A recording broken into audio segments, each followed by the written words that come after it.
Salut à tous, on se retrouve de débrief par rapport au match qu'a opposé Paris au Real Madrid et c'était une victoire du PSG sous le score de 1-0.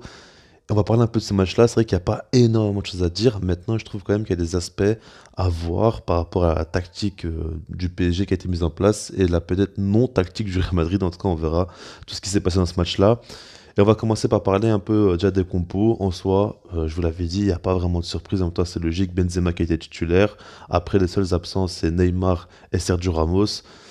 On s'y attendait clairement. Donc, il n'y a pas eu vraiment eu de surprise. Les deux équipes type, on va dire. Les deux équipes, surtout on va de côté Real Madrid, on s'attendait à avoir peut-être Valverde en tant qu'il est droit. On ne savait pas trop. En tout cas, ça a été Asensio qui a été mis en place. Mais mis à part ça, rien de spécial. Après un mi-temps, j'ai été quand même assez surpris parce que je l'avais dit dans ma vidéo avant-match. Je me demandais un peu qui allait avoir la possession et je m'attendais pas non plus à ce que le Real Madrid subisse autant et le PSG surtout veut autant avoir la balle. Je m'attendais vraiment à ce que ce soit l'inverse. Mais du coup, le PSG, ils ont eu la possession certes, mais si on regarde bien, le Real Madrid n'a même pas pressé. Ça veut dire qu'ils voulaient vraiment que le PSG ait la possession et jouer en contre. Maintenant, ce que j'ai pas compris, comme j'ai dit sur Twitter aussi, pourquoi ok, ils n'ont pas eu la balle, mais pourquoi ils n'ont rien préparé, j'ai l'impression. Parce que Nice, c'était un jeu rapide en transition où ça voulait prendre cette équipe-là du PSG en contre avec Vinicius notamment. Nice était en mode dès qu'ils avaient la balle, bah, ils avaient des séquences de possession assez longues et où ils jouaient assez lentement. Vous voyez, par exemple, dans le style, on peut se dire que, ok, ils pressent pas pour avoir la balle, mais une fois qu'ils l'ont, ils la gardent. Non, pas du tout, c'était pas ça. Il y avait même pas aussi on va dire, un jeu long mis en place ou quoi, mis en place ou quoi. Non, il y a rien eu, en fait. Moi, j'ai rien vu de concret. On a vu Benzema qui décrochait énormément, mais on n'a pas vu, par exemple, des courses en diagonale de Vinicius pour prendre la profondeur. On n'a rien vu de spécial en fait. Asensio était un peu perdu dans ce match. Enfin, franchement, moi, j'ai pas du tout compris c'était quoi les idées vraiment du Real Madrid. Parce que je me suis dit, quitte à jouer comme ça, pourquoi Valverde n'a pas joué?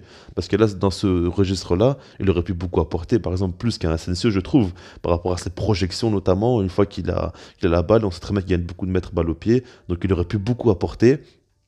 Maintenant, c'est le choix du coach. Pour moi, vraiment, Carlo Ancelotti s'est complètement trompé sur ce match-là. Et en fait, le PSG n'a pas été dans un grand jour. Mais si ça avait été le cas, ils auraient pu marquer beaucoup de buts à cette équipe-là du Real Madrid. Même si qu'ils ont un très grand gardien, qu'ils ont une défense assez solide, je pense qu'ils auraient pu faire beaucoup plus mal que ce qu'ils ont fait avec des joueurs comme Mbappé, comme Messi, comme Neymar. Ils doivent faire beaucoup plus mal que ce qu'ils ont fait. Mais bref, par rapport donc au PSG, eux, ça a été intéressant. En fait, j'ai bien aimé Pochettino ce qu'il a mis en place, même si pour moi, il manquait un petit peu, on va dire, de combinaison, il manquait un peu plus de jeux courts, de triangles, tout ça. Je trouvais que c'était pas non plus la folie, on va dire, c'était très. On savait vite à l'avance ce qu'ils allaient faire, mais en tout cas, les intentions, je les ai plutôt bien aimées, parce qu'on a vu que ça passait souvent à une défense à 3 avec Danilo, qui était le troisième défenseur, donc il reculait un petit peu. Et Danilo, il avait un rôle très important, et j'ai beaucoup aimé son rôle, parce qu'en fait, il avait le rôle de stopper directement Vinicius. Dès que le Real Madrid avait la balle, il était collé à Vinicius et il bloquait complètement donc les trajectoires de passe. Et ça fait que Vinicius a été transparent parce que Danilo il avait vraiment un rôle très clair. C'était simplement de bloquer Vinicius. Défensivement, en tout cas, c'était ça son rôle. Et pour moi, il a très très bien fait. Et du coup, on a vu que Vinicius n'a pas du tout été présent dans ce match-là. Benzema, on a senti qu'il n'était pas à 100%. Clairement, on l'a senti. Des fois, il faisait un petit peu la différence, mais sans plus. Moi, ça fait très longtemps que j'avais plus vu Benzema être aussi neutre dans un match. Vraiment très très longtemps. Et du coup, par rapport à ça, c'est intéressant. Mais vu qu'il y avait une défense à 3, on avait donc Hakimi et Nuno Mendes, les deux latéraux, qui étaient positionnés en tant qu'ailier. Et on avait donc, on va dire, Mbappé, Messi et Di Maria, qui étaient assez axial. On va dire que Mbappé était quand même plus à gauche, Di Maria plus à droite et Messi plus dans l'axe, c'est vrai. Mais en soi, c'était pas du tout des ailiers qui collaient la ligne, comme on a l'habitude de voir avec Pochettino. Des fois, il demandait à Messi de jouer à droite, limite coller à la ligne. Là, c'était pas le cas. C'était quand même, on va dire, trois numéros 10, même si Mbappé avait un rôle beaucoup plus offensif que les autres, on va dire qu'il devait plus prendre la profondeur, ça c'est logique. Et on a vu plusieurs fois que par exemple quand Mbappé restait à gauche un peu trop collé sur la ligne, Pochettino lui criait dessus, il lui demandait un peu plus de repiquer dans l'axe. Et j'ai compris un peu son idée, en même temps c'est logique quoi.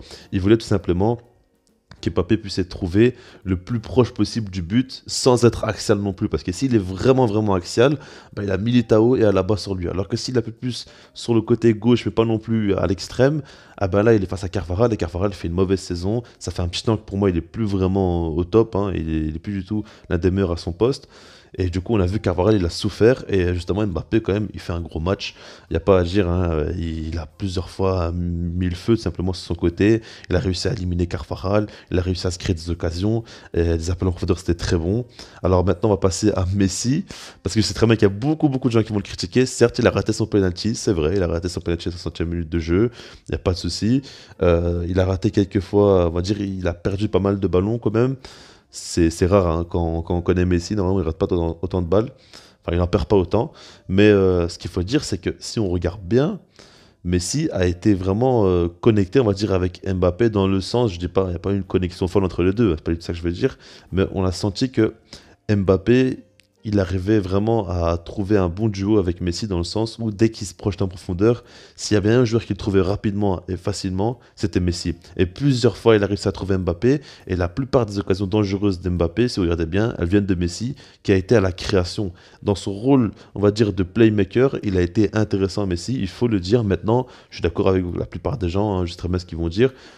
Messi n'a pas fait un bon match non plus, hein, il faut le dire. Mais je pense que les gens vont un peu trop exagérer de sa performance. Il n'a pas été bon, on va dire, mais c'est à l'échelle de Messi qu'il n'a pas été bon parce qu'en soi, son match, il a raté son penalty, mais mis à part ça, il n'a pas du tout été catastrophique. On l'a vu quand même qu'il a fait des choses intéressantes et au niveau de ses qualités de passe, il a quand même beaucoup servi. Donc voilà quoi. Après, sinon, Verratti intéressant.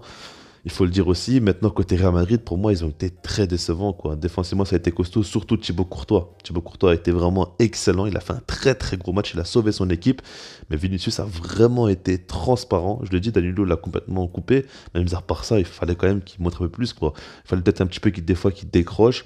On a l'impression qu'il voulait à tout prix rester haut sur le terrain, peut-être c'est la consigne de Carlo Ancelotti pour qu'il puisse prendre la profondeur, mais au final, il était tellement bloqué que ça servait à rien. Je pense qu'il devait un peu plus décrocher pour essayer de prendre la balle, se mettre en confiance, quoi. Il a rien fait du tout. Après, Benzema, je vous l'ai dit, c'était pas vraiment la folie. Le milieu de terrain, franchement, Kroos, Modric, s'ils n'ont pas la balle, s'ils doivent constamment défendre, que voulez-vous qu'ils fassent? Moi, je comprends pas pourquoi il n'y avait pas Valverde qui était là en soutien pour eux. Ça, c'est le choix de Carlo Ancelotti, mais j'ai pas trop compris. Casemiro était quand même solide, hein. Défensivement, il faut le dire. Casemiro a fait un plutôt bon match, défensivement parlant. Mais du coup, voilà, maintenant, je me disais vraiment que si jamais ça restait sur le score de 0-0, ça a été un gros avantage pour le Real Madrid parce qu'ils vont jouer le retour à la maison avec leurs supporters et ils auront un peu plus l'avantage, on va dire, psychologique, même parce qu'on a vu que le PSG n'arrivait pas à marquer. Mais au final, vu qu'ils ont marqué, c'est quand même mieux. En plus de ça, Mbappé il a mis quand même un très beau but hein, en fin de match. Ça, il faut le dire, il sauve son équipe. On a senti vraiment qu'il voulait faire un gros match sur Real Madrid et montrer vraiment qui il est clairement. Et il faut le dire, il a vraiment été bon. Kylian Mbappé. Du coup, maintenant, le PSG a un avantage. Ils ont marqué un but. C'est pas un gros avantage, mais c'est quand même une bonne chose. C'est quand même positif. Et cette victoire-là, ils l'ont méritée parce qu'ils ont tout simplement montré des choses, contrairement à Real Madrid. Pour moi, qui n'a rien montré dans ce match-là, moi, je trouve vraiment que leur prestation, elle n'est pas digne du Real Madrid. Clairement, je vous dis la vérité. C'est pas parce que je suis fan du Barça, mais je vous dis la vérité. Ils n'ont rien proposé dans le jeu, vraiment rien. Au niveau des frappes, j'ai pas suivi, j'ai pas regardé combien de fois ils ont frappé au but. Mais pour moi, c'est un chiffre quand même très faible. En tout cas, voilà. Je vous laisse passer dans les commentaires et puis sinon, moi, je vous dis peace.